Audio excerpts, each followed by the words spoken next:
All right, what's good, everybody? Welcome again to another Chaos Rain stream. And like always, thank you for tuning in to today's broadcast. Give me 1 second as I try to let me see if I can expand this. There's gotta be a button here to zoom in. There it is. Perfect. Okay, we're all set. So let me go back to my menu. How you doing, Black Caesar? Yes. Tonight's subject is titled The Falsification of Organic Food. This is a particular stream that and I might call my good friend similar, depending how I go tonight. That this is mostly dear to my heart in regards to food, because and also diet as well, because I notice a lot of people are trying to take the opportunity to not only lose weight but to better their health and have different lifestyle changes and how they can proceed through living in an industrial or actually a digital environment we live in today. Before I begin, for all those that are listening, if you are subscribed to this channel for the very first time, thank you. Always, when you subscribe to this channel, Chaos Rain, there is 3 options of the bells. As you know, the options depend what you pick depends on how often you get notifications when I go live or upload a video. So please pick wisely if you want to hit that bell. Also, as you come in the building, please like the video. Liking will always help improve the algorithm, let people know that this material is live. Also, subscribe. No, not subscribe. You can also comment in the chat room, and also, what's up, Christine Wins? You could also leave a comment during the chat room and after the video for your thoughts, feelings, and expressions, how the video made you feel, any ideals, or just in general, leave a comment on every video, for sake of improvement, or, just the sake of knowing that, you find that this video made a change and made you have a different outlook in life and, reflect on certain things. Also, as I'm waiting, before I go, continue on, let me see if I could also drop some other links here. Let me see. I'm trying to remember where they are. I'm just gonna put them here now for anything else. And like always, I am multitasking. All right, let me see if I can find.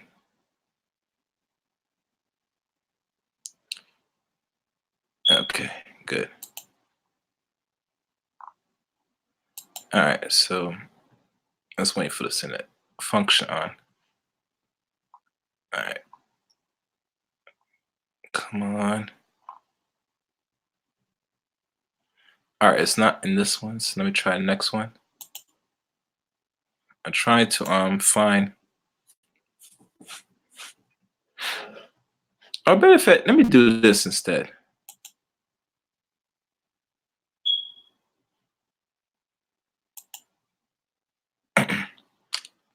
I'm I'm just giving myself 1 more minute because I gotta drop some links here.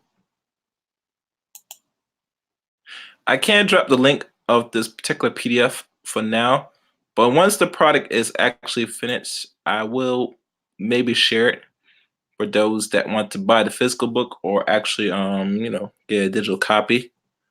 So for now, I'm just gonna read off the book. Not gonna do too much reading tonight. I'm just gonna highlight certain things that people don't notice about food. Oh, wrong one. Okay, let me go back.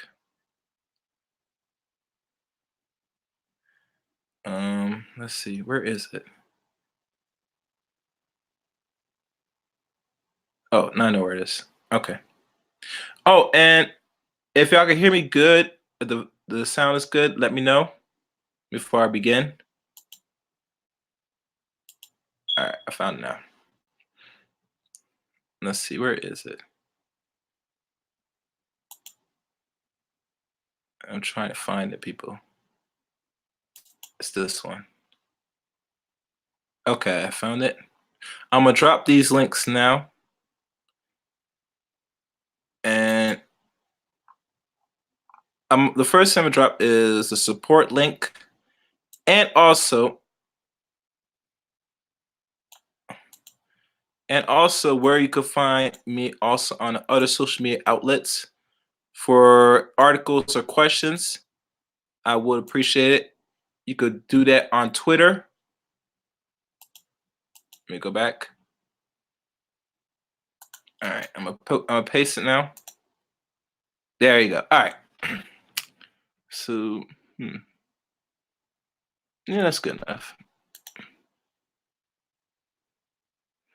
And I'm not sure if you're a moderator, Christine Williams. If you are, can you please share the link if you can as I go into this? Okay, y'all ready?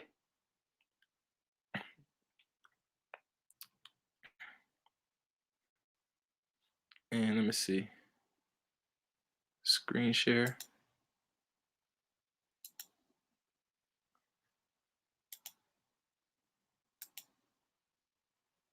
I'm trying to find it now. Let me see.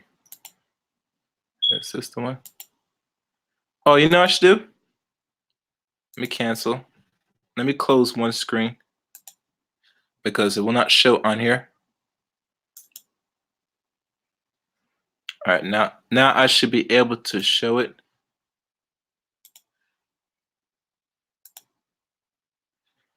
Let's try now. That's weird.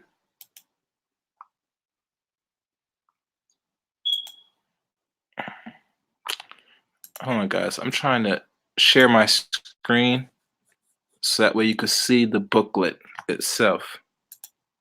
Let me think. How this is gonna work? Okay. Oh, you know what I should do? I know what to do. All right. I'm gonna do this. I'm gonna split screen here.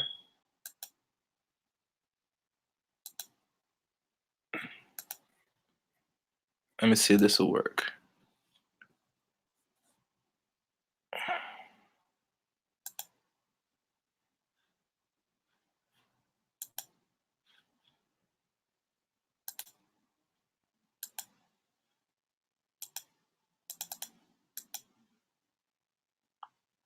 Yeah, for some reason it's not allowing me to.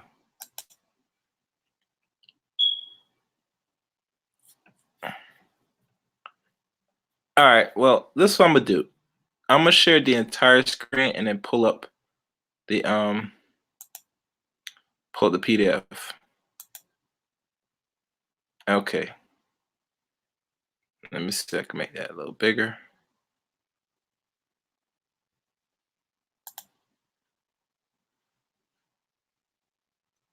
Now I'm gonna try and make it a little bigger so people can see it. Cause y'all not gonna be able to see that. Let me see if I can do this.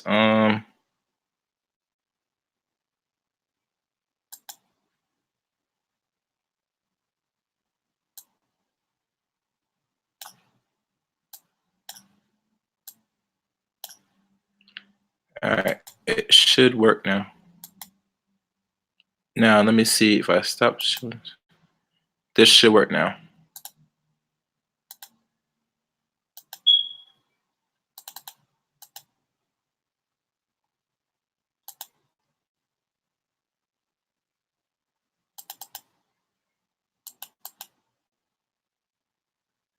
All right, let me see. Okay, that's perfect. Now I'm gonna switch over.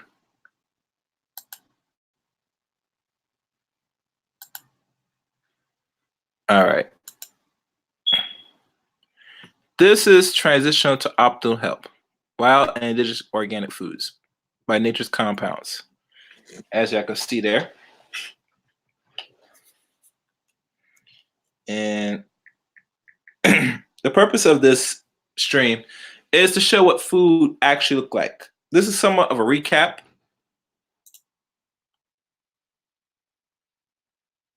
And in here, the importance of this booklet, as I zoom in,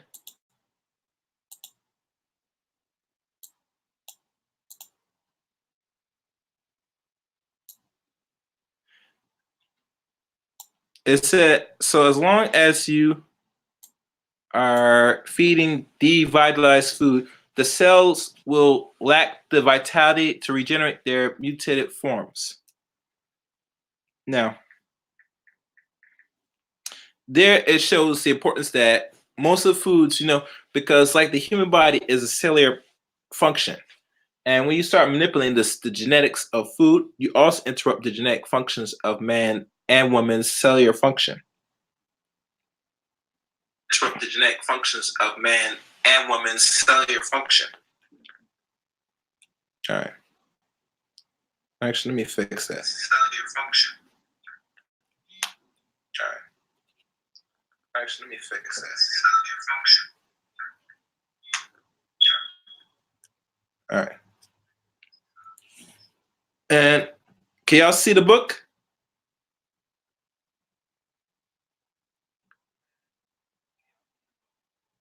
Yeah, it's not showing the book. Let me see if I can fix that.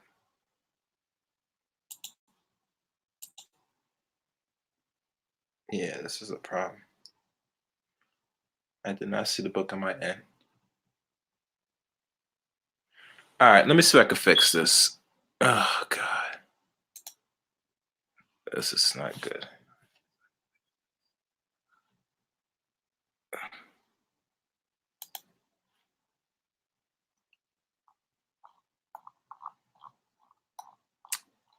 This is really disgusting.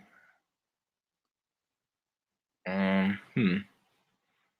to fix this? Oh, this is set on a preview. So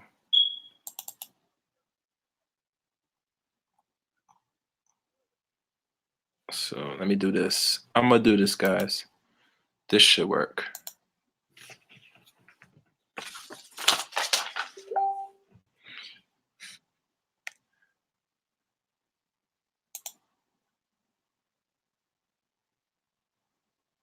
All right.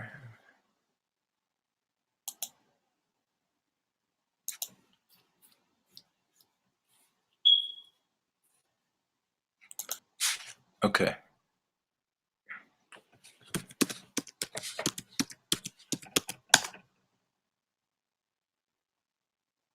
Oh.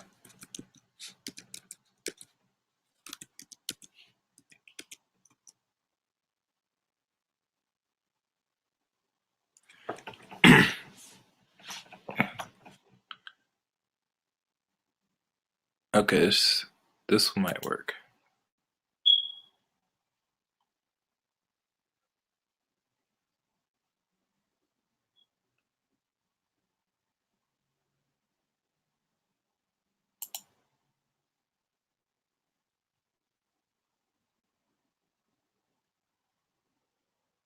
Give me a minute, guys. I'm trying something to pull up the book because to sit there explain it without showing it will not help y'all.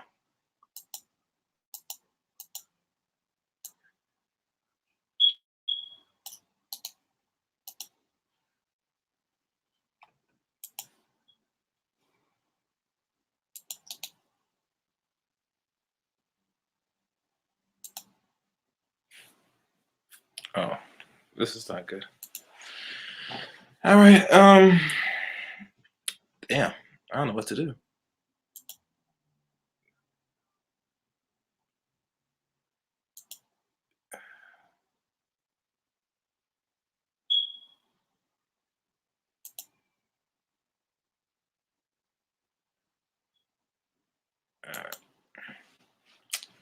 Okay, so the only thing I could do at this point is let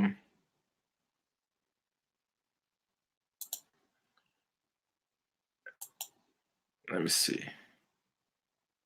If anybody could see my screen, press a 1, please. I'm gonna try one more time to see if I can correct this. I don't know why it's not showing this.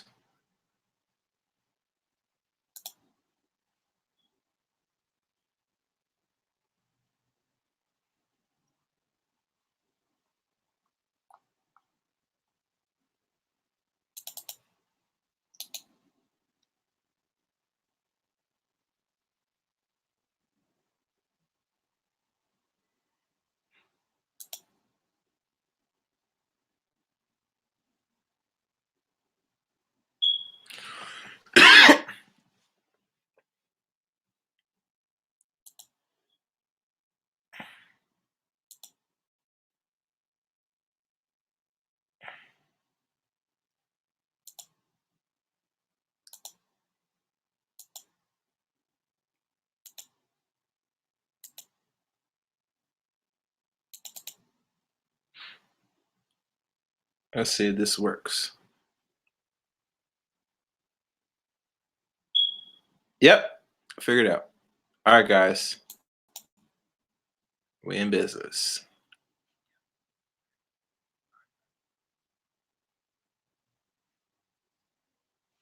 So let me do this.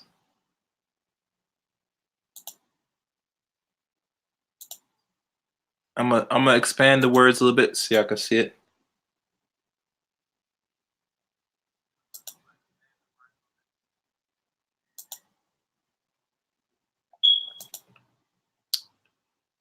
All right, good. Y'all should be able to see it. All right, y'all can see that? Perfect. So let me go down. This publication is a sole proprietor of Nature Compound. Nature Compounds TM is a common law TM and sole propriety of Nature's Compounds. This publication is for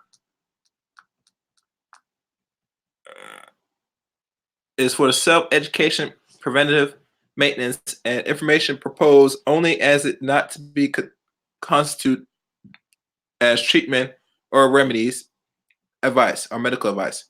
Author express disclaimers, any and all liabilities with the following convenience. Consult your physician for any diagnosis and treatment of disease. The publication titled Transition of Optimal Health with Wild and Indigenous Food. It is an express copyright of 2017. Nature's Compound Team M. All rights reserved. And that's the definition of it. And remember, this book was dealing with years of treatment and dedication, blah, blah, blah. We go down. In the introduction of this book, it deals with few things. Food categories, food combined guideline, food composition chart, general food guidelines, cookware guidelines,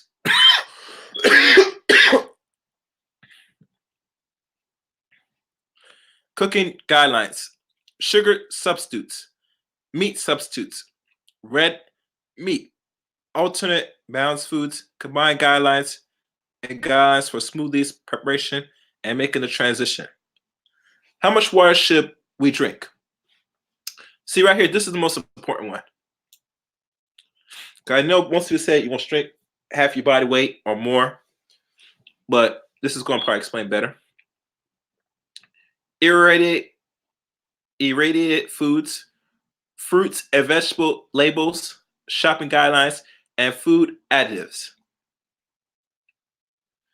Also now is dietary influence of health and disease, hybrid foods,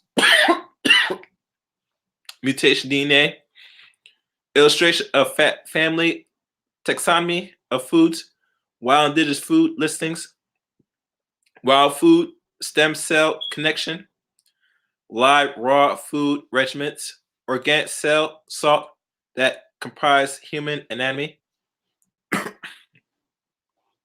nutritional elements of human anatomy by plants, illustration of body composition, the organization of human cells, incomplete nutrition of juicing, vitamin complex and antioxidants, food enzymes and metabolism, and the significance of acid-base elements. Soul food connection, genetic entropy, key minerals that comprise the genetic code and acknowledgement. So, as I go into this, one of the few things that I will not, and I'm not going to go through the whole entire book. I'm only going to pick certain sections here and there. And to be clear, this book is only supposed to be a guideline for those who have questions about what is natural food. I don't think I'm gonna go into there is something about health in this, but really this is dealing with the food and combinations. So today, what I will discuss in this stream, if we go back, is food categories, FC, combination guidelines, which a lot of people don't know. You cannot eat certain things and combine certain fruits and vegetables. That's one we're going to talk about. We might look in the food composition chart. We're not going to go into the cookware today or the guidelines of cooking and guidelines. Sugar substitute meat, that'll be for next time. We'll also look at balanced food combinations.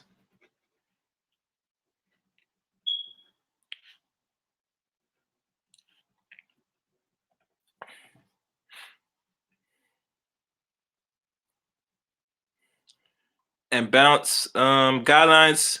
Hold on.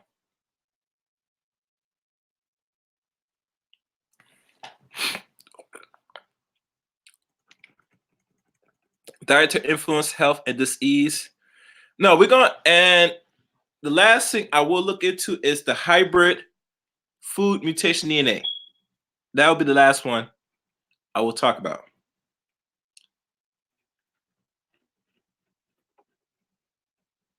That'll be for the last.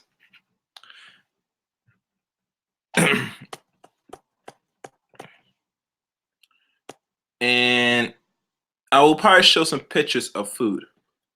And we'll also look at wild food and stem cell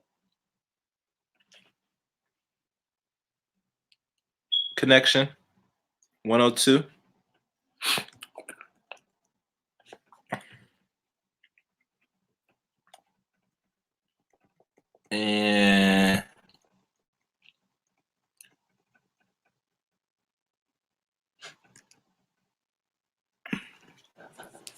And there should be a picture of foods. While I might show the pictures again if I come across this, but we're gonna start from this list.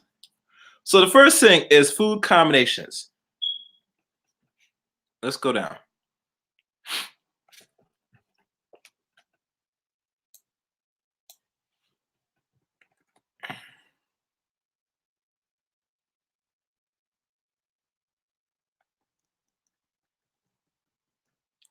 Here we go. Now, why we start off with food combinations? As y'all know, there's certain types of foods that, that have protein, starch, and all the other things that will affect the human body. And a lot of us don't know the difference of which one is starch, which is not a starch, and all these other things. So I'm going to do a quick breakdown on that right now with the food categories. In the food categories,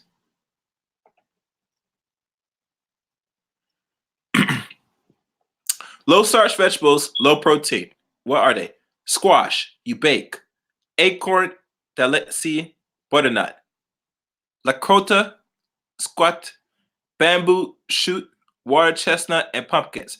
These are the low starch vegetables, low protein. On the right, low carb vegetables, low protein. Sea lettuce, celery, cabbage, char, perpetual, lamb's quarter, peppers, delse, sea beets, spinach, chard swish, okra, lettuce, tatas or tassol, yakin, save, tomato, snap bean, onion, cucumber, eggplant, squash, yellow, zucchini, green beans, parsley, eggplant or Egyptian spinach, Malabar spinach, artichoke, cabbage Portuguese, mustard, callaloo, corn salad, winter parsley.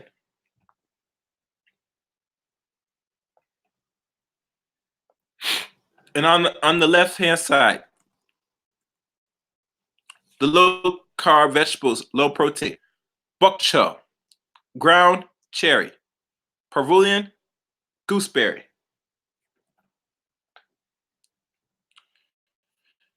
spaghetti squash, tomatoes, cherry acetic, greens, asparagus, onions, bunching, leech, rosharaba, or what they call rosharaba, watercress, Aztec spinach, New Zealand spinach, strawberry spinach, cabbage wild, chickweed, sorrel. Sorrel is a famous drink in the West Indies, as y'all know. Most people use it to boil a couple times, and it's like a red substance that you could drink. No alcohol, but drink it as normal. It's like a tea form. Egyptian wild onion, green chest. Now we come to the high starch grains and low carb root vegetables. The high starch grains, complex carbohydrates, low protein, non gluten, rice, wild, brown, white, all oats products, oatmeal, cereal, all corn products, cornmeal, cornbread, quinoa grains. Now, mind, these are all high starch grains, complex carbohydrates, low protein, non gluten. So when people tell me say they're going to switch to quinoa or wild rice or any of these other type of grains, that is a high starch. And the man that wrote this did research. He grows these things. Now, I know most of you listen to a lot of these so-called gurus or the ones that help people telling people what to eat, this keto diet nonsense, stupidness. But most of y'all don't really look into what is really a starch, what is a grain, what is low carbohydrates. This book tells you what is.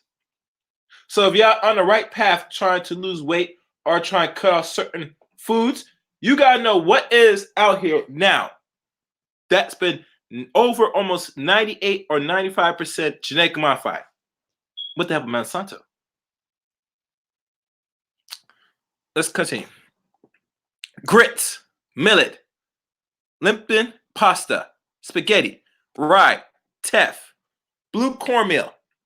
Oh, quinoa pasta spaghetti, quinoa grains, amaranth grains, cereal, kamut, pasta bread, cereal, Samoa spaghetti, spell. Spell? Oh no. Spelt is a high grain. I thought the non-gluten products were not starch. A lady one time, when she went to the grocery store, bought these particular items and looked and said that this is not starch. It's a low starch, no starch at all. This is just as high a starch as anything else. Drum wheat, wheat spaghetti, and pasta wheat, germs. Now we look on the right.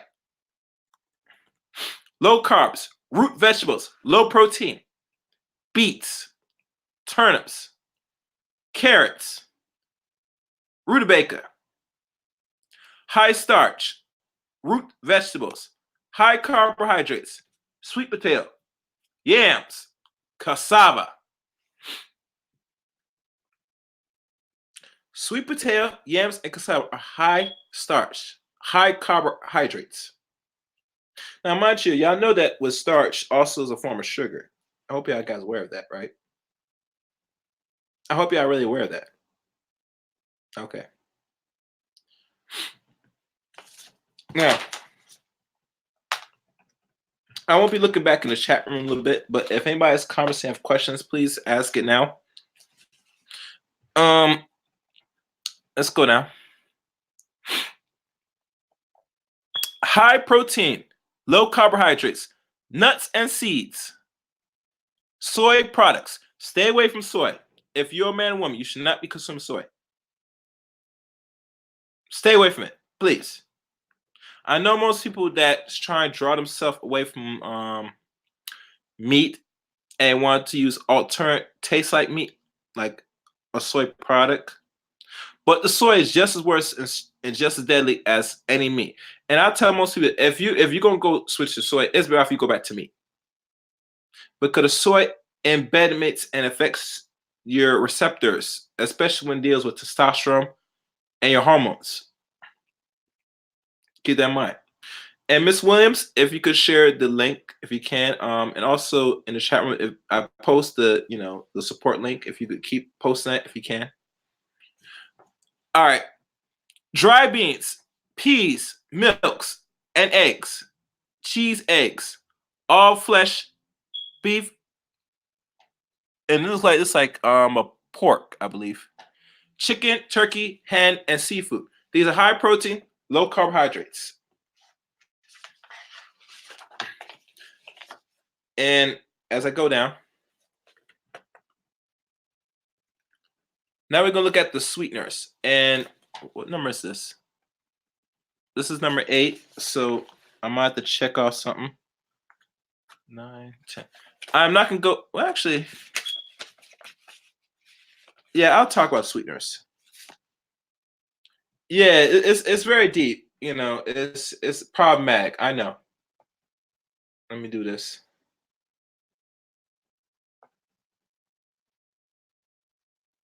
I'm just gonna. And Miss, can y'all see this? I'm gonna let y'all look at this before I read this.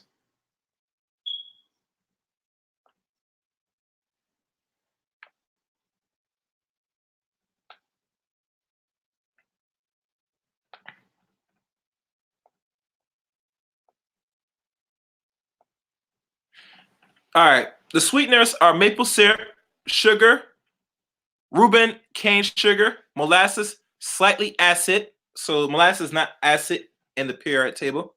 Stevia and licorice or lacrosse. Honey, slightly acidic. Agave nectar. These are the sweeteners now, mind you. And the funny thing with all this is that that when you're going through your detox, and I know most people is trying to wean off sugar, that's a start.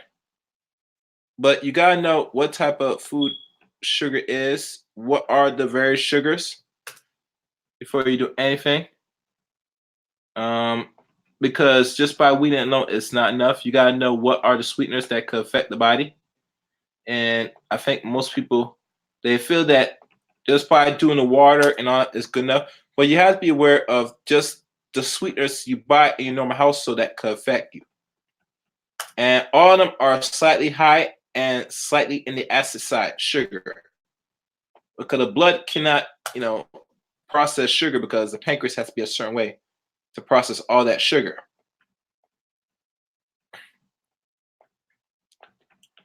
And, and I think sugar, like all any foods, is the most addicting of all. So that's why when most people try to lose weight, it's very difficult to lose it because you're addicted to a lot of these foods. you know. All right. So let me continue. Also on the right side, fats and oils. As y'all know, the fatty oils on the right side are margarine. We all know that. Mayonnaise, yes. Vegetable oil, butter, coconut, and also coconut is also just as bad. Besides, and second task, olive oils. Why? Because these are all fatty oils. Okay, anytime you process anything, your body has to do to reverse the process for it to be accepted in your system. Keep that in mind now. Let me go down. Sweet fruits, bananas. Bananas are hybrid. Dates and figs are sweeteners. Or what do you call persimmon, zapatos, papaya, avocados, and avocado is a fruit, mind you. Guava, star fruit, also sweeteners. Mango, soursop. Soursop is used to kill cancer. Keep that in mind. Most people that's from the island will know that. Oh, and I got 4 people watching, so please like the video. Fruits, apples, clusters, coconut, currants, carambo, leche, persimmon, durian. These are the sweeteners. Citrus fruit. Citric is more the acid side because you always have a sweet and bitter to balance things out. So you don't want to try to mix in the two. Orange, grapefruit, lemon, hybrid. See that? Lemon is a hybrid. It's genetic modified. With or without seeds, it's hybrid. And how do I know? The man that did this grows these. He's a biomedical, or actually a natural indigenous bioengineer farmer. We got lime, kiwi, hybrid as well. Rump squat, tangerine, star. Subacid fruits. Cherries, apples, peach, plums, apricot, berries, pear, nectarine, pomegranate, grapes, muscat grapes, strawberry, pineapples, melons, watermelon, honeydew, muskmelon, cantaloupe, and traditional but detrimental. And that's up to 9. And I just gave you a bonus reading that. Now, these are the foods you should not and be combining. Now, this is where I want people to pay attention very clearly. Can you hear me good? Because I'm only going to repeat this once, and you got to go back to replay to get a better understanding. Meat and potatoes. What? Meat and potatoes? I cannot mix between. And you know, a lot of people, when they eat their food, their dinners, sometimes they have a little meat and some potatoes on the side. You're not supposed to do that. And the reason why we're talking about the foods that you should not be combining, because the human body has a certain enzymes to break down each food. With the improper of mixing too much food, and you know, a lot of our people have been accustomed to eating food in combination for years upon years and decades upon decades. What it does, it affects your enzymes in your gut, and it makes your body to work hard to digest and absorb whatever little energy these foods have in your system. Now, people never heard of this because most of the people that's teaching health and not and they're telling people what to eat to live and all this stupid shit, or giving you a food pyramid, they're not talking about what you should not be combining when you eat your food. But other scholars that have read and did their little research before my good friend Mr. Miller came up and did this book, that he had to sit there and look at everything, all the problems that affects people's health. And one of the many things that he discovered through his journey through seeking knowledge and understanding what food is, he have came to discovery of the human body to a point where with the wrong type of food you eat or the combination food could either do one things: improve your health or detriment your health and speed the decline of your system, your body system. So let's continue. Soy and dressing. Bread and beans, because bread is a starch and bean is also starch, depending on what level the starch is. Peanut butter and jelly. Woo!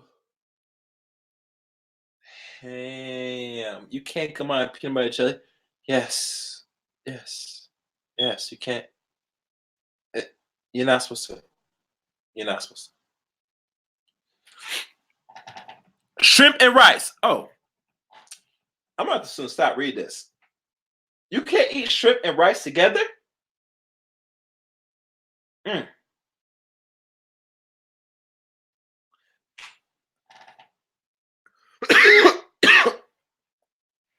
Ham and eggs. Damn. Damn, damn, damn. A lot of pork eaters are not gonna like this stream. They ain't like this out. Ham with cheese, eggplant, and potatoes. Chicken and noodles. Chicken noodle soup. Chicken noodle soup. Chicken noodle soup. I can't combine chicken and noodles? What? You're joking. No, they were dead serious.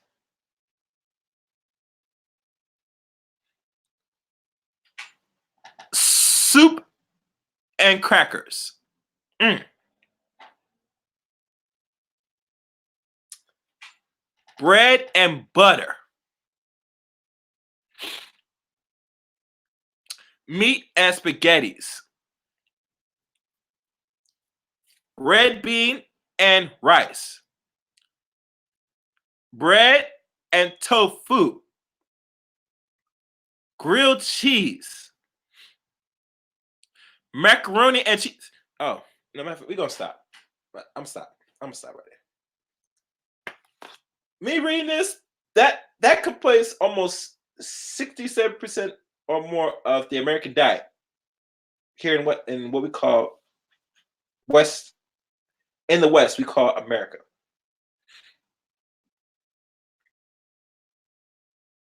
This is food combination now that you're not supposed to combine eat. Now, me bringing this book and reading this to y'all gonna get offended to this. But the purpose of this stream is to further little educate of what is food, what is organic. That's the purpose of the show. But as I'm going down the list, this is further educated for y'all to understand why food should not be combined. Certain foods. I see some here.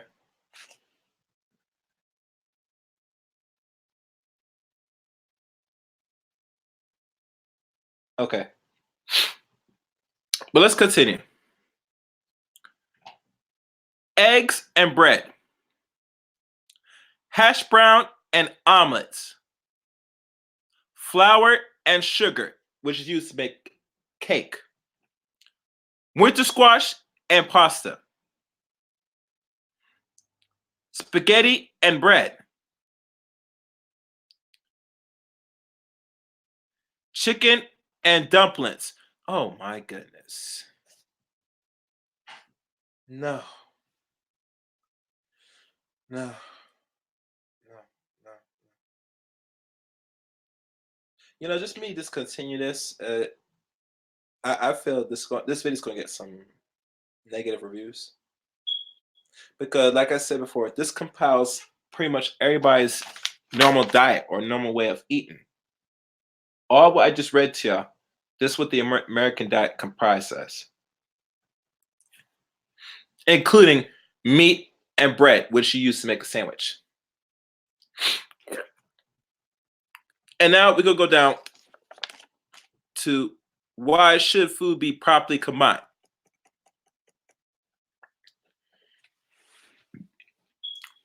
Food should be properly combined and eaten in a certain order. Each category of food has a different water content. You didn't hear that. Water content.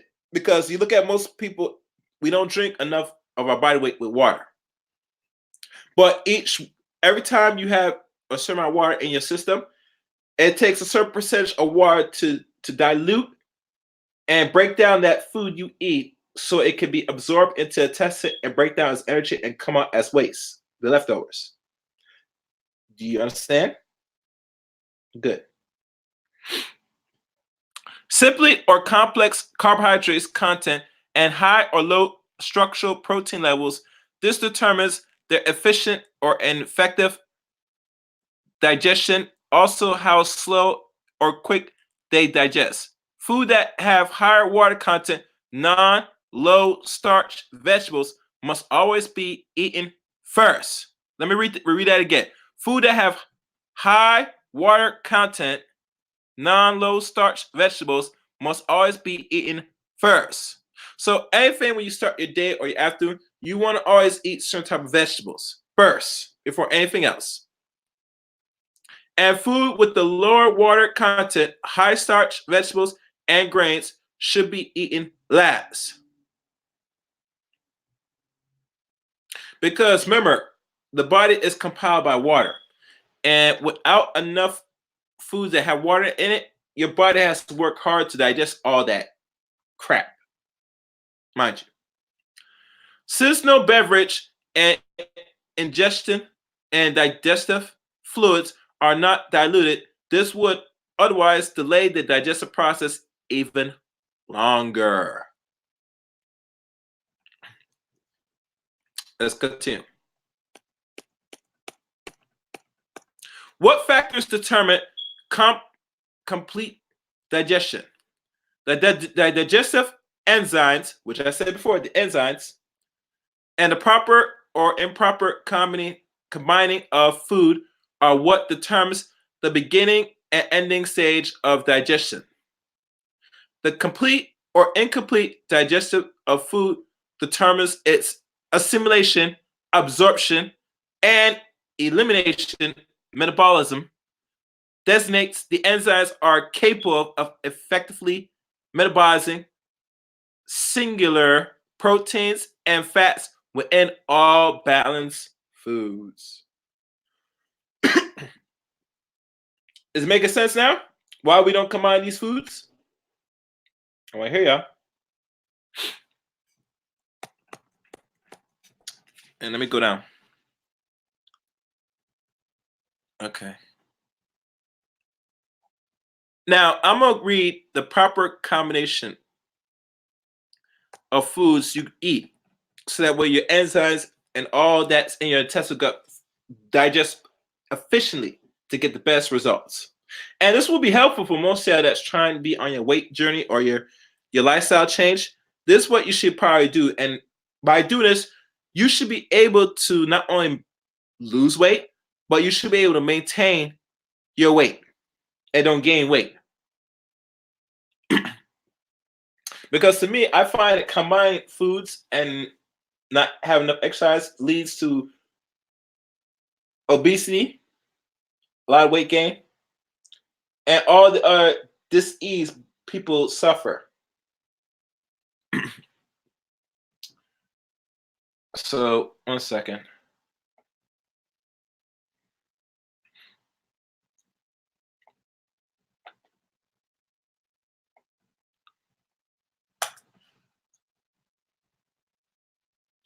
All right.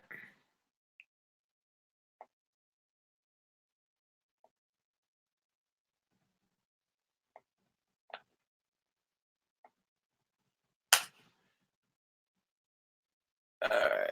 And one more. Improper combination, which we're going to read now.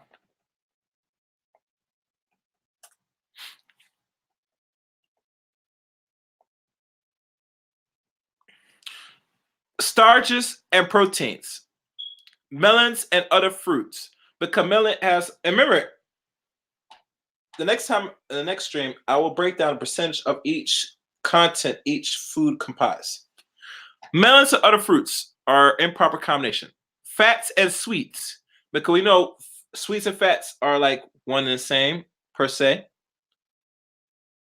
Protein and fruit, which makes sense because I know a lot of people mix protein with their fruit smoothies. You don't do that because your enzymes in your gut can't break that down properly. Starch and fruits, makes sense. Protein and fats and oils. Citrus and sweets. Starches and fats and oils. So these are the improper combination and proper combination of, when you're eating your food. Also, we could also look at the seasons part.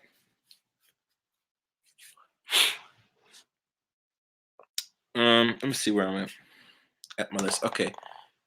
Season, beneficial seasons. Nature's season blends. All seaweed seasons. Dulse, Nor, and Kip. Chamomile, Haziki, and Herbamary Takruma or Tukamara. Sea salts used sparingly. Eden shakes with Nora. The detrimental seasons that affects the human body that people are accustomed to using on their food. Salt, seasoned salt, Cajun season, garlic, onion salt, taco season, chili, onion pepper, or chili, onion powder, and barbecue season. Now, these are the fruits and potential vegetables you could use when you're eating for proper combinations so your digestive system enzymes break down efficiently with the amount of water content that's in your body. Honeydew and melon. Lima bean and greens. Okay, they're all green. Apples and oranges. Now, why is apple oranges a proper better combination? Well, it's simple because you have a combination of sweet and what they call citrus as sour or bitters, and apples and orange with their both their content of acidic, but blends in properly when you mix them together. So always, if you got some regular apple juice that is freshly grated and you squeeze some orange juice, you're okay to mix the two and drink that. That's fine. Fish and cabbage. Interesting. Bread and salad. Because remember, salad has water, bread doesn't. So combine both, you actually put in some water back into your enzymes that will actually put back into your intestinal tract so the enzymes can break it down properly. Salad with avocado. Chicken or turkey salad. I don't know. Apple and pear. Macaroni and bok choy. And remember, bok choy is that thick vegetable. Y'all know that white vegetable with the green, looks like a little piece of branches on top? That's bok choy. Fafala and broccoli. Vegetable soup and bread. But remember, bread doesn't have no water in it. So when you drink and eat the bread with the soup together, it's a better combination. Pasta and asparagus. Oh, it's my fault. Potatoes and asparagus. Avocado and salad. Strawberry and bananas. Because bananas are acid. Strawberry could be also a form of acid as well. Combine the both will not hurt you.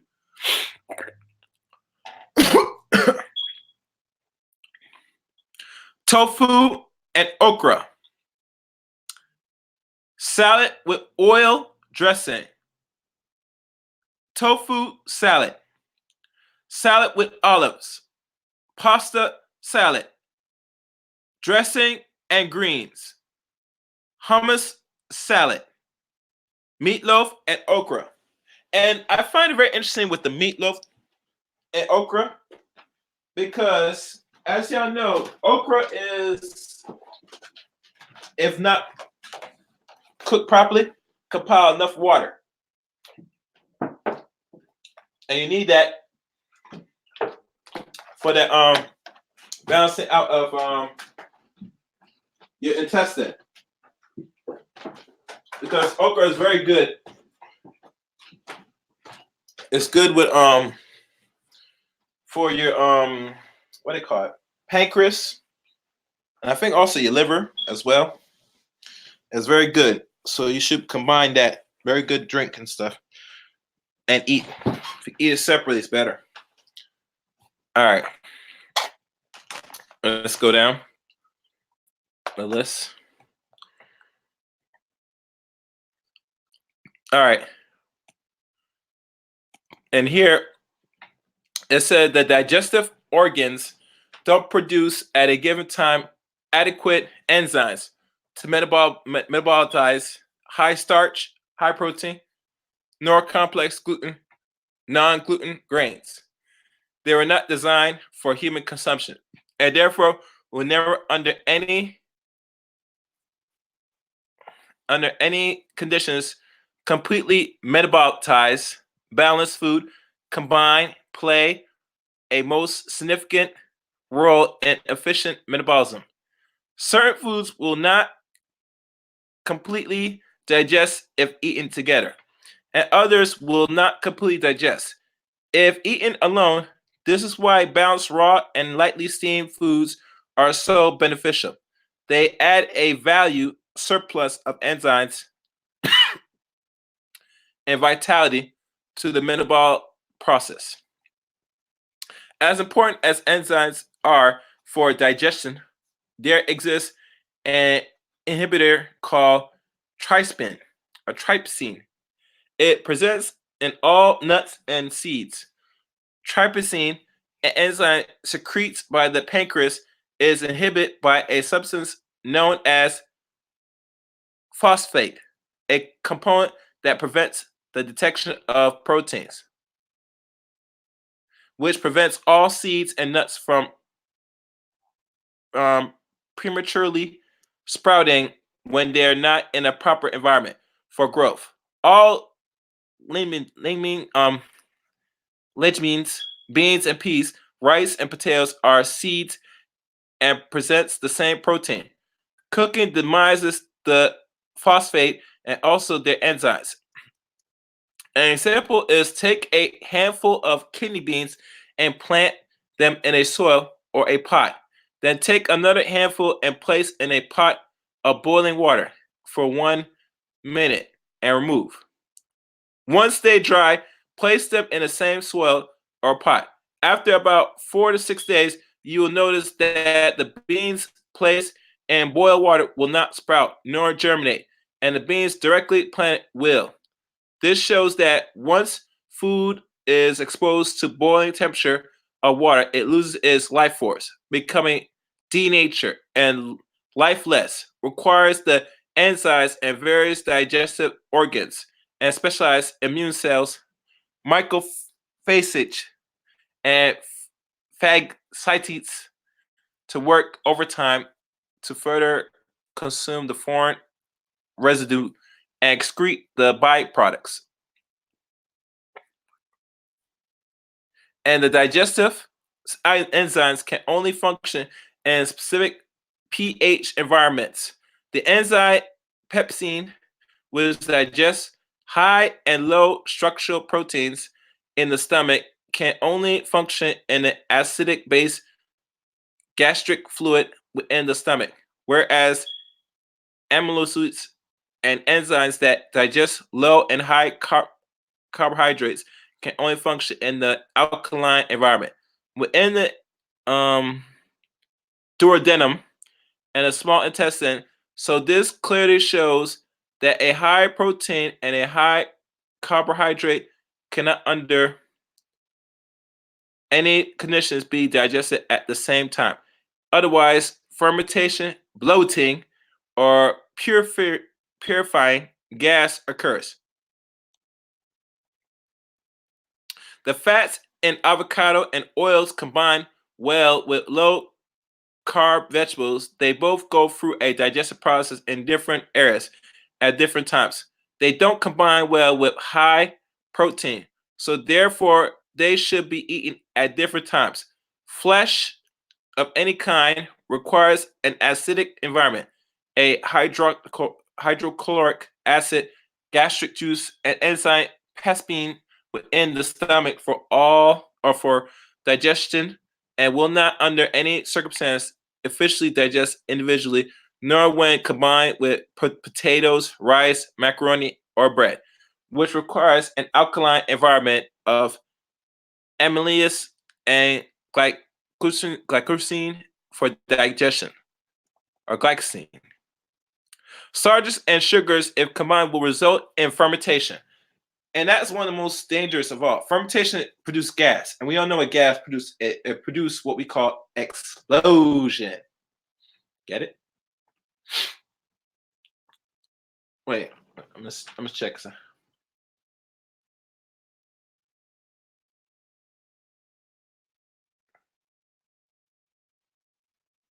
Candida. I might look into that, Caesar. I'm gonna look into that. Candida, I know about that. All right, I'm just checking something, guys.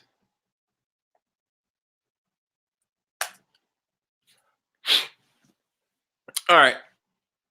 If carbohydrates, grains, vegetables, and fruit sugars are not digested, they ferment, produce poisons such as carbon dioxide, acetic acid containing in vinegar, lactic acid produce forms of dairy, sugars, and alcohol, with the same potential for destructive of the liver and kidney as liquor. So, one of the downsides of having too much of a starch and sugar diet is, like I said, fermentation, which damage the liver and kidneys. And have y'all noticed when most people that have liver problems and eventually kidney problems, because liver and kidney are necessary importance to the body, that it always goes back of a very high sugary and starch diet that creates fermentation. You ever notice that? I think I've noticed that, but you can't tell a lot of people a lot of things nowadays because, and I got one dislike, which is expected because I'm touching certain areas that people don't want to hear. I don't care because y'all gotta hear it.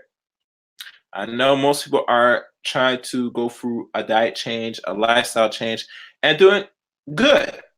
That means you're in a stage in life where you want to see not only your body be better, but your health. But there is a way to go about it. Because after you go through your process of, let's say, detoxification, or like a quick fast, or anything in regards just to clear your brain or your mind or your health, you gotta now know what are these foods and what they do. Because to be honest with you, I'm gonna keep it real with y'all. Monsanto's not going nowhere. Do y'all hear me? And the reason why I'm saying is because Monsanto is not really known. It's actually known worldwide, but it's banned in certain regions in this world, particularly in Europe and potentially Asia, I think. People going to double check and check if I'm right. But because Monsanto has a big monopoly in the food market, um, because the whole premise of controlling the food, which food is another necessity out of the three that's needed to build and sustain a nation: food, clothing, and shelter. And let's say the black nation, African people, don't control any of these three. We are aware of this. What is telling you this is the first time in our existence that our natural inclination of survival is being produced and made by people that are not part of the African race. Besides everybody else that's non-black have produced these things. But when they produce it in a way to better nature and so-called feed millions or billions of people. And that is not the case to really sustain life. And food today, as we know it, is a weapon. Now, people could say and talk shit about all these major corporations that sell you poison and stuff, but my rebuttal to this is what you gonna do about it? That's my number one question. What are you gonna really do about it? You're not gonna do nothing. You're gonna sit there, buy that box food, you're gonna pour it in your bowl, and you're gonna eat that crap. And the reason why I'm telling y'all this is because if you don't control any of the three elements to sustain a nation, you have no complaint what happens afterwards. What happens to you afterwards. So to go into this different lifestyle that most people are embarking this journey, you gotta know what to look for, why you should not be eating certain things. Matter of fact, and not just to stay away from, but to have understand why you should stay away from it. Because one thing Thomas said it's bad for you, but we gotta understand why it's bad for you. And I don't give a crap who watches this or understands this. I'm telling you this personally. Stop listening to people that don't talk or know people like I know. And I know some people that even this man that's in the field right now trying to show people how to grow food again naturally, the indigenous way.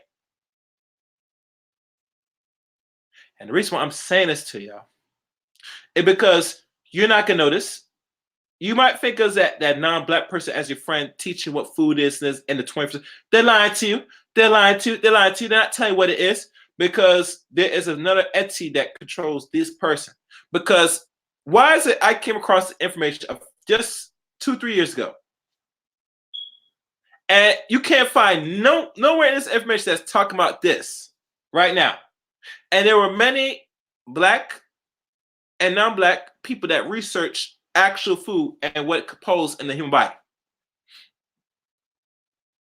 Tell your keto person that is it okay to combine macaroni and cheese, or is it okay to combine certain high grain starch like quinoa and black rice and crap? Then I could tell you this because if they tell you this, you can't go back to them no more.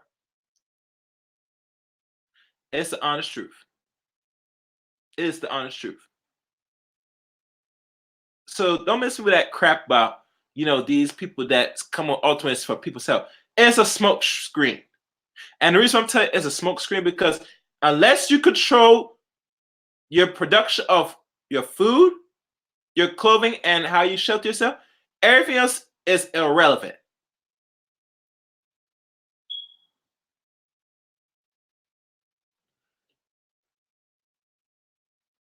Yeah, and this is the point I'm talking about. So at the end of the day, we could talk about better health on.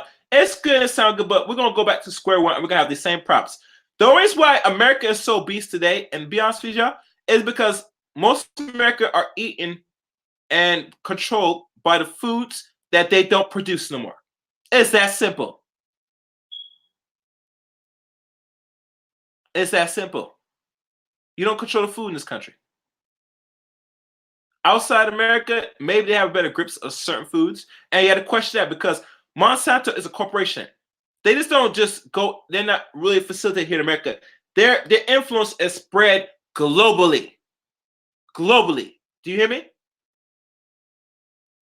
Anytime you find where they tell you that label something is organic, it's not organic.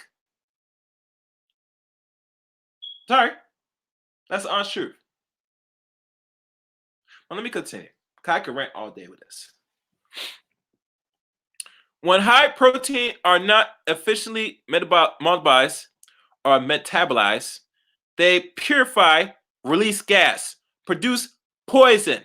One revealed facts that nature has shown is that every species, including humans, has specific foods that comprise to their biochemical composition.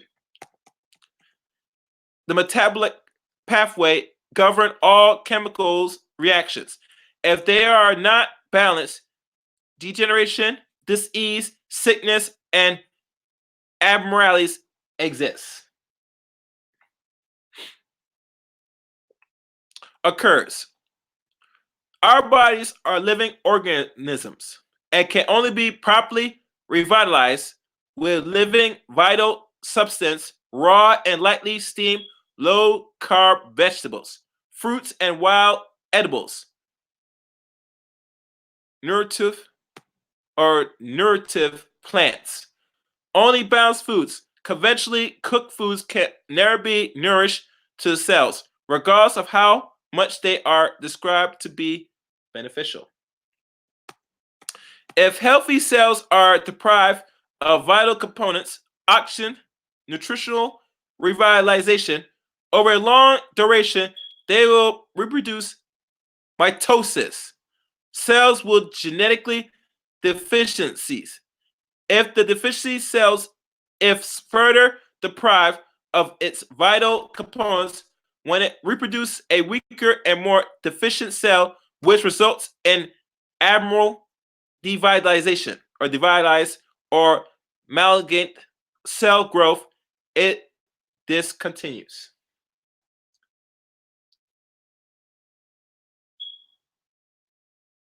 Yeah. Live foods are electrically, and all the physical or the psychosociological functions are electrical. All organ receive their energy source and instructions from neural endocrines, electrical impulse through nerves, transmissions, hormone secretions, viva the 12 meridian pathways. So this clearly shows that a high protein and high carbohydrate cannot under any conditions be digested at the same time. Only fermentation, bloating, or purifying gas occurs. Now I'm gonna stop right there. I'm not gonna read the grain and rice one because I want to continue onto this list. I'm gonna scroll down to number 26. Let me do this faster because this is a lot.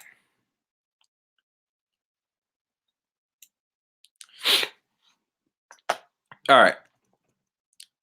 The beneficial forms of sugar are stevia, herbs, dates, petit, meat substitutions, Bahamian rice burger, flafa, red meat alternatives, turkey bacon, turkey salam, turkey ham, turkey sausages, turkey bologna, turkey burger. And you better be careful with the turkey bacon because I've noticed now they mix it in some pork with the turkey now. So I would advise stay away from turkey bacon. Anything that's about bacon, be careful because they will slip some pork in there. Including sausage, turkey sausage.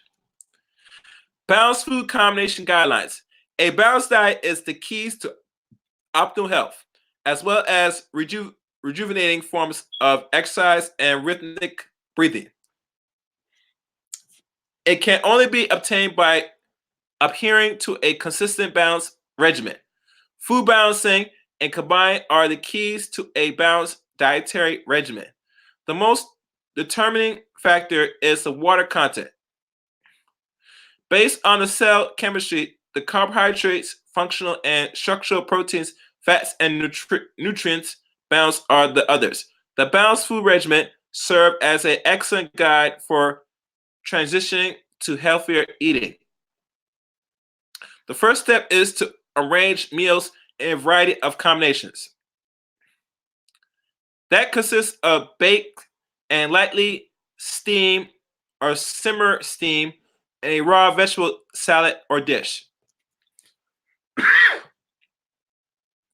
Choose only northern water fish such as Alaskan cod, orange roughy, trout, perch, salmon, or whitening. Never the scavenger fish like catfish, buffalo, smelt, crab, shrimp, crab, and lobster. Now, I'm not sure if anybody here loves those type of bottom dwellers. A lot of people, especially here in New England and other parts of the West, they eat a lot of bottom dweller like shrimp, crab, lobster, also catfish. But it's not really good because those bottom dwellers eat the crap of the ocean. Mind you, what is?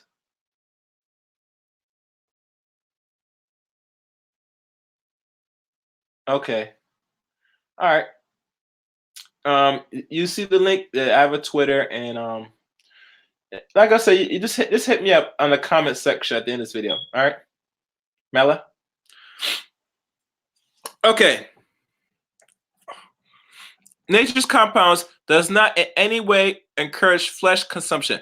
We understand that transition is a process, and those who, throughout the greater part of their lives, have maintained an imbalanced diet, these gradually transitional phrase bring balance to their present food regimen, gradually substituting and eliminating food most inconsistent, replacing them with food with more consistency. And that's page 26. All right, I'm gonna go down further. This is like a food combination, which I'm not gonna go into. So give me 1 second. I'm gonna have y'all look at this. Meanwhile.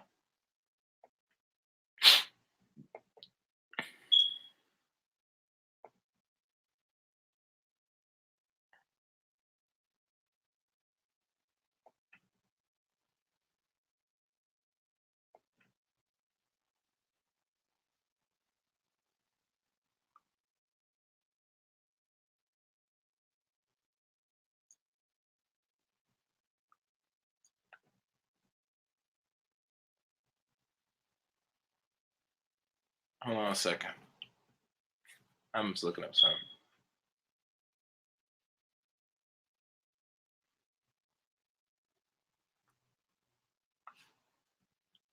All right.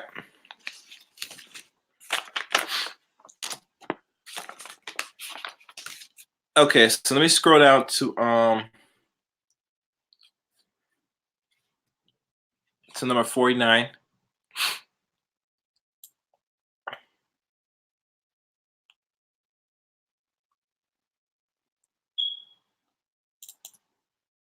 All right.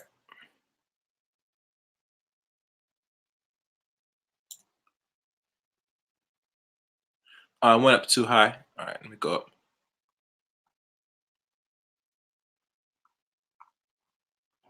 Oh,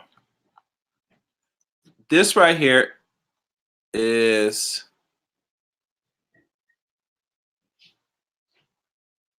what is this? This is dealing with food and DNA. So let me go up. Hybrid fruits and mutation of DNA.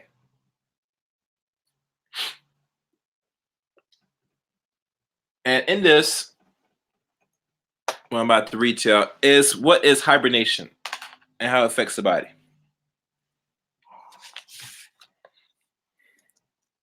Hybrid foods, mutation of DNA. All edible food prior to human incarnation was self-perpetuating, wild, which inhibites from sea vegetarians, green algae, along with shores and of many islands and continents. Moved inward over millennials, there were spiritual conceived and designed viva defermentation or defernation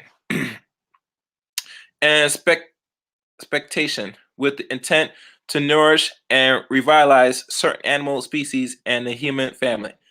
The nutritional properties of wild foods comprise the entire spectrum of nutritional substance: vitamin complex, antioxidants, enzymes, coenzyme, organic cell salt, electrolytes, omega fatty acid, compound, enzymatic protein substance, via the optional cellular functions and stem cells revitalization.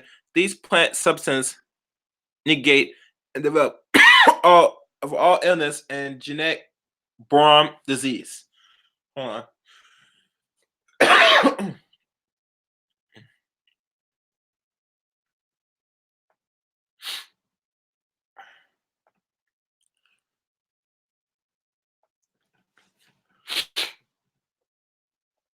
All right, so let's continue. There are wild species which belong to the grass family that produce seeds that eventually became the staple food of today. That's where preparing uncooked and unfermented by indigenous people today, they're known as grains: barley, spelt, millet, fauna, kamut, teff. Although they were wild species, their chemical composition is far from being compatible to human cell chemistry, which is the most determining factor of efficient metabolism. There are also species of squash from Cucurbitacea or Cucurbitacea family and indigenous species of potatoes from Sonitic families that both comprise of a low starch content and are not compatible with cell composition, which compromise efficient metabolism, digestion, assimilation, and absorption. There were plant species initially medically comprised as very bitter taste, such as wild lettuce, wild eggplant, wild mustard, and other that were continually selected for milder traits over um, decades and in some cases centuries, and eventually drives at a various of endure selective breeding during the 1700s, which eventually results in the hybrid varieties cultivar of today. So all this start 1700s. So after the 1600s going to the 17, this is when hybridization started to come into play with certain men manipulating food, which makes a lot of sense. And the reason why I say it makes a lot of sense is because during if y'all knows during the Arab slave trade and would start first and then the Europeans start to take on Africans as slave, they start come across certain foods more and with the help of certain people, and this is my assessment of the thing, they were able to take certain foods that they find as treats and delicacy that they never had before, the non-blacks, the Europeans, that they start to manipulate and mess around with certain plants, and this begins the hybridization.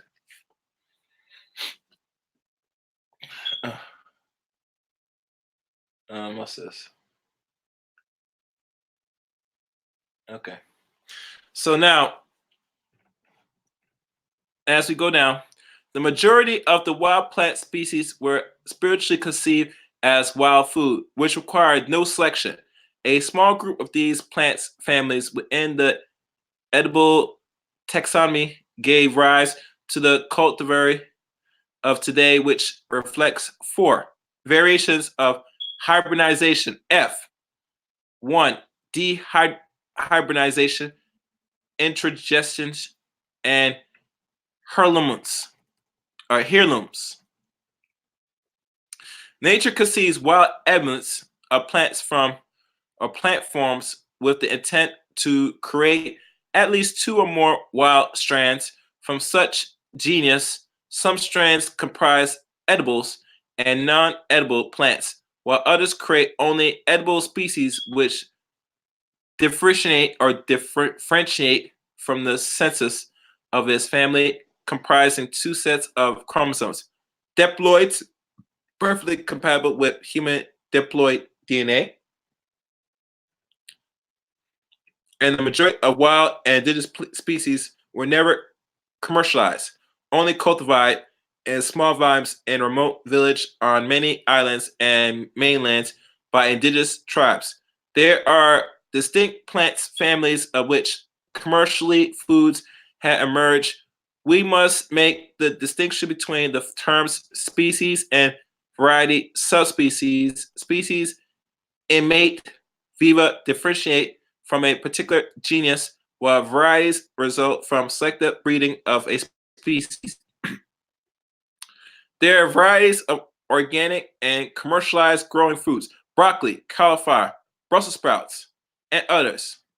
These are commercially grown now, mind you. They are void of wild forms and result from continuous selection of a hybrid from over decades. A distinction must be made between species of varieties cultivar when classifying a plant as hybrid, X tomatoes as a species as well, yet there are many varieties of tomatoes that became stabilized, open pollinate, and F1 hybrids via a selective breeding. This includes all the food sold commercially and organically. It would be completely an error to say that tomatoes, peppers, and spinach, cabbage, and okra are and beets, etc., are species, are hybrid, and not make the distinction between the cultivar hybrid, which are commercially prevalent, and the wild and indigenous form. One can observe a few indigenous species in international Asia and Mexico markets and groceries. I've located Calabatica squash, Malabar, Asia spinach, and Palencia Bodho pepper. I don't know if it's pronounced right. All the standard varieties are either F1 hybrid, hybrid dehydrazing, or dehybridizing through selection and plant breeding, genetically and alternate engineering, and a mutation breeding. Even the standards of varieties that are offered for organic seeds and dehybridizing mutant and cross-pollinated varieties have more vert than the later. This process is facilitated by nature, wind, insects. Of course, these four processes apply to many of the commercial standards variety of today, and it's all staple foods. Get it? So let me see. Where am I? Actually, I should have left that as last, but oh well. Hybrids are varieties forms of same species that were bred via selection breeding in order to create certain desired characteristic known as F1. And the comprise of an inability to replicate its likeness is simply is a process of selecting one genetic expression from the many that results from breeding two varieties, thus making a plant potentially susceptible to disease and pathogens, be with vertical resistance opposing the horizontal resistance reflecting of wild and indigenous forms. Plants are more uniform in growth, production, and appearance. Dehybridization occurs when a selected hybrid offspring, F1, becomes a stabilized open pollinated cultivar, harvesting seed from a selected offspring for 5 to 8 successful plantation seasons in order to derive a specific desired characteristic of identical plants that are comprised of genetic expression, diversity, and nutrition. The end result is an open pollinated hybrid created by a process of removing breeding of all its genetic expressions except the desired traits, thus making a plant susceptible to disease, pathogens. All of the so-called heirlooms are actually placebo hybrids created through this process in which the plant is still classified genetically polynoid and hybrids or as a diploid by ways of gigantism.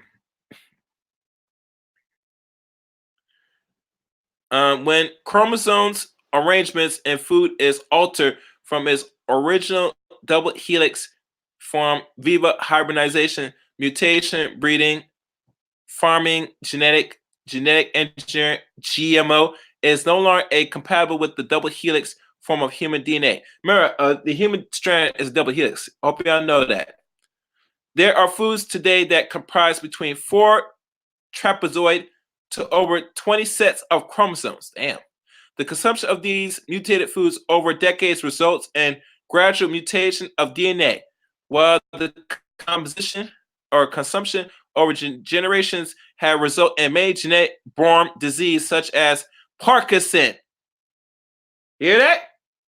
Cerebral palsy, Down syndrome, autism. What? So it's not only that they're injecting your babies with fluids when they come out the womb with all these vaccines, but the food also contributes to autism as well. Man, imagine that. Imagine that. So the food that we eat and we up here have intercourse, and the result of the intercourse, a child is born, could have a genetic defect just by what we put in our stomach alone. Wow. Okay. We now observe more diseases which are reflected by gene mutation, introduction or introduction is the breeding of a hybrid and its wild predator to give more vigor to the offspring, aka back crossing. There are 5 transgressions of food integrity that comprise of the commercial and organic food chain: mutation breeding, GMO hybridization, genetic engineering, farming genetics. The genetic implication of genes and chromosome mutation created by hybridization via selective breeding are illustrated in the selection species below. The carb that are depicted are over 50 years old and do not reflect the massive breeding of selected that has occurred in record numbers. Since the release of the charts, which would consider was a considerable increase of number of pleptoid sets of chromosomes of each cultivar gigantism, there is a direct correlation between genetic born disease at record numbering via hybridization, GMO, mutation, breeding, GE, farming genetics.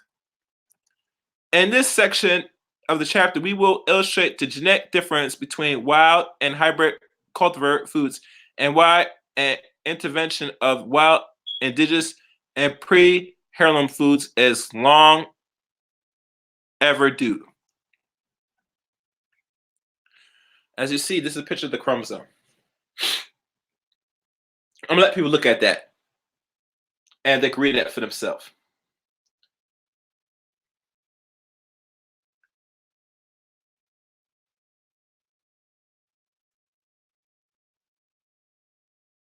All right.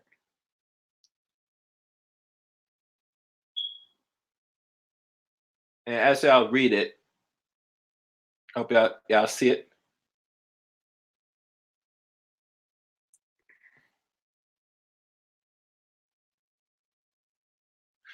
All right. As you see, it's changes, so I'm not gonna read that part. I can read that.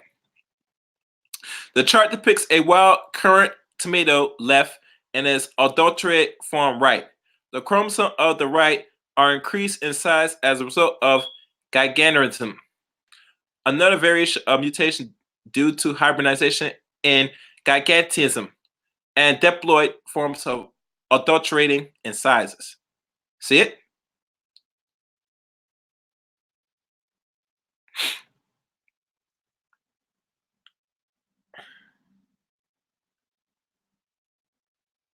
All right, good. This disappearance of stone cells in the cultivar pure are a result of a gene not being expressed, which result in mutation. In wild species, the seed size genetically substance is more prevalent in comparison to cultivars. And here's another picture of the genetic code.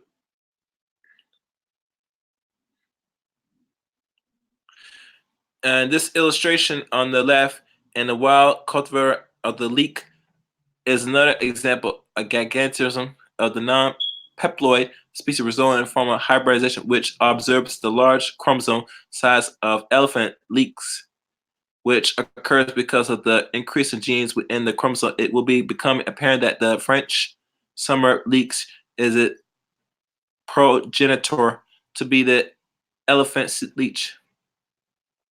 And there are two forms of gigantism. One that results from increased doubling of chromosomes in which polyploid plants, and other results from increase of genes with chromosomes with non-polyploid plants. And this is a strawberry. It's an alpine strawberry.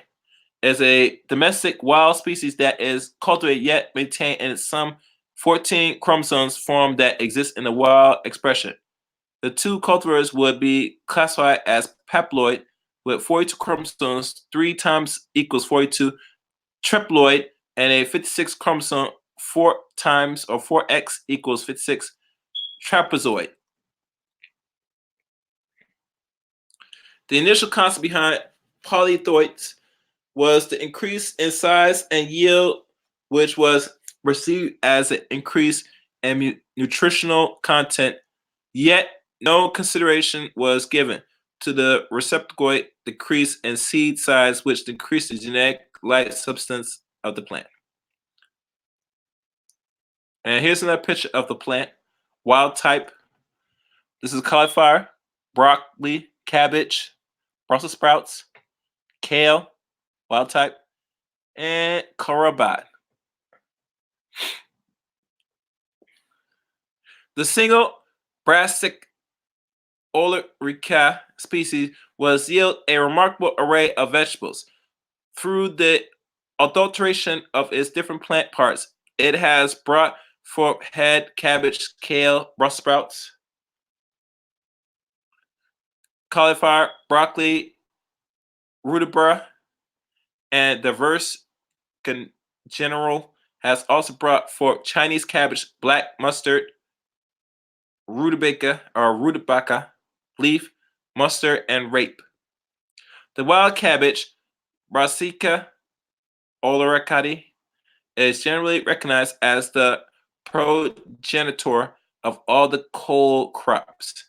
It still grows wild along the coast of the Mediterranean from Greece to England and is extremely variable. The leafy kale were derived first 2,500 years ago. The original of the other varieties of B. oleracari were diffused and probably took place at several different locations. The broccoli and cauliflower first arrived 500 years ago in Italy, while Brussels sprouts first appeared as a spontaneous mutation in France in 1750. The various types of B. oleracin were developed primarily by disruptive selection of the polymorphous already inherent in wild B. oleracea, with the exception of Brussels sprouts. Hybridization with wild species undoubtedly played a role in the development of the crop today as early cultivars spread into the new geographic zone and integration with the local wild species. And here's a picture of all areas of, islands.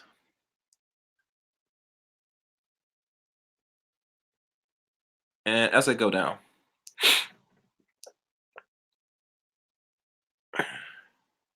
a genus donates as L in the charts above belong to the family Solenicines. There are 9 wild species in the group distributed but throughout Central and South America. A wild form of L.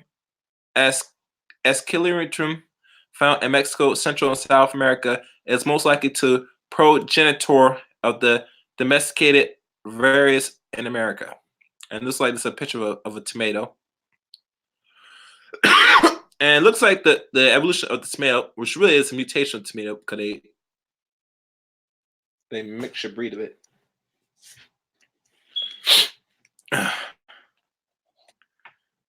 Observing the gradual increase in size from a wild form to the most adulterating form via selective breeding, hybridization, via polymorphic, and gigantism are apparently from the increased size of the cultivar far right and the wild progenitor far left. Fructification L and the wild tomato species Lypercin Pimpolnophilicum. It's hard to pronounce these words. I think it's Pimpolnophilicum and right of a cultivated variety, Rhenian Remia and Lycopersicum esclumentum.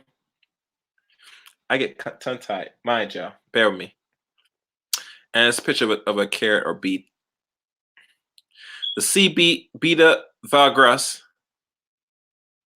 a wild ancestor of common vegetables such as beetroot, sugar beet, Swiss chard. It is also known as a wild spinach. It is a permeable plant which grows up to 1.2 millimeters or milli and flower in the summer. It flowers a hermaphrodite, a wild pollinated, and is able to tolerate relatively high levels of sodium in its environment, just like other wild species, and emerge along the shores that are exposed to ocean water high in sodium. To the right of sea beets and chard, which has been cultivated for centuries and has a destructive look that differs from Swiss chard and cultivar, which was derived from a chard through a selective breeding. Chard perpetuates spinach as a domestic wild variation of sea beets that has large leaves and grows taller. Manglorize and Mongolia wurzel, also called Mongolian mangel beets, field beets, and founder beets, is a cultivated root vegetable. It is a variety of beta vulgaris and same species that also contains the red beets, beetroots, and sugar beets varieties. Uh, Maybe, but I'm not gonna do it. I'm gonna tough it out. And you have to sit there and read it out loud anyway. Trust me, if I could produce the publication, it'd be better instead of pronouncing the big words. But I'm gonna try.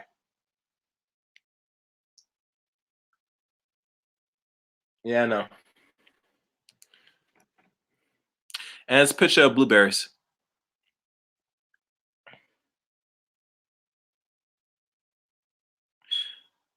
Okay, and I think I'll stop here. I can go on. One thing I'll do now is show pictures of what the wild indigenous food would look like. So this one I'm doing now. Okay, as y'all can see, this is what it will look like. This is watermelon with seeds. And the watermelon is not that big, as you can tell.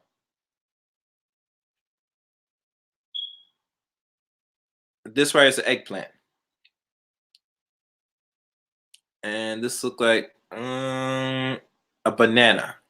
Yes, this is a banana, the original indigenous banana. And we all know mutation causes cancer, which I'm not going to go into tonight.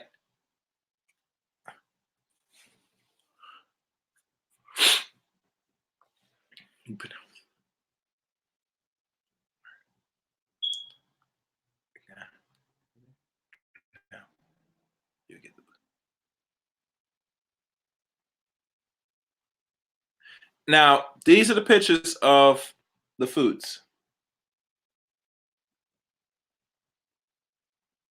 Pokcha, Portuguese cabbage, wild cabbage. Spinach, potential spinach. Here we got lemon. We got, and this look like squash. Burr, gherkin, homogret, pony kara, kira blami, It looks like a squash. Black Aztec. See that? Eggplant. This is more of leafy greens.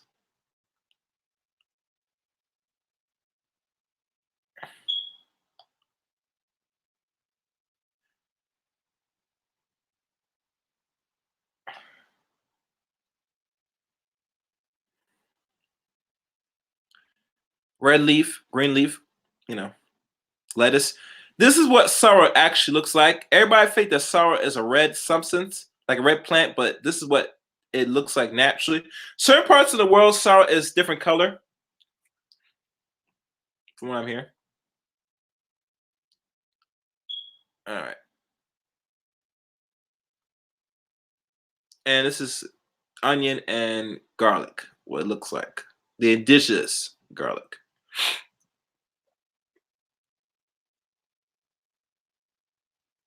More greens.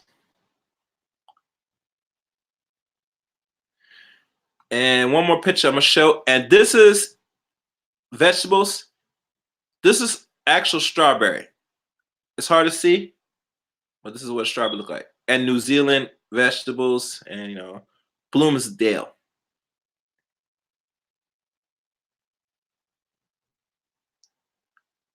And this is sea kale, watercress, and sea beets. And y'all understand the rest.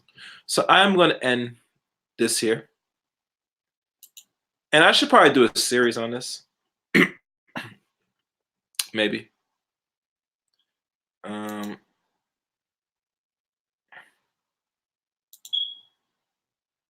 all right, let's look.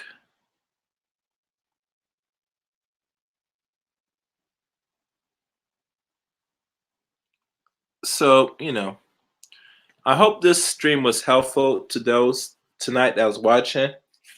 And, you know, for y'all that missed it, please go back to the replay of this. Like I said, when Mr. Miller is finished with the end product of this book, I will share this again on future streams, so y'all can get the book personally and read it for yourself. I did not go into the other part, and I might do it. Maybe next time, the next stream, I might look into it per se. But we'll see. But I'd like to thank everybody that was listening to tonight's stream. Be on the lookout for the next stream. And like always, let the chaos reign.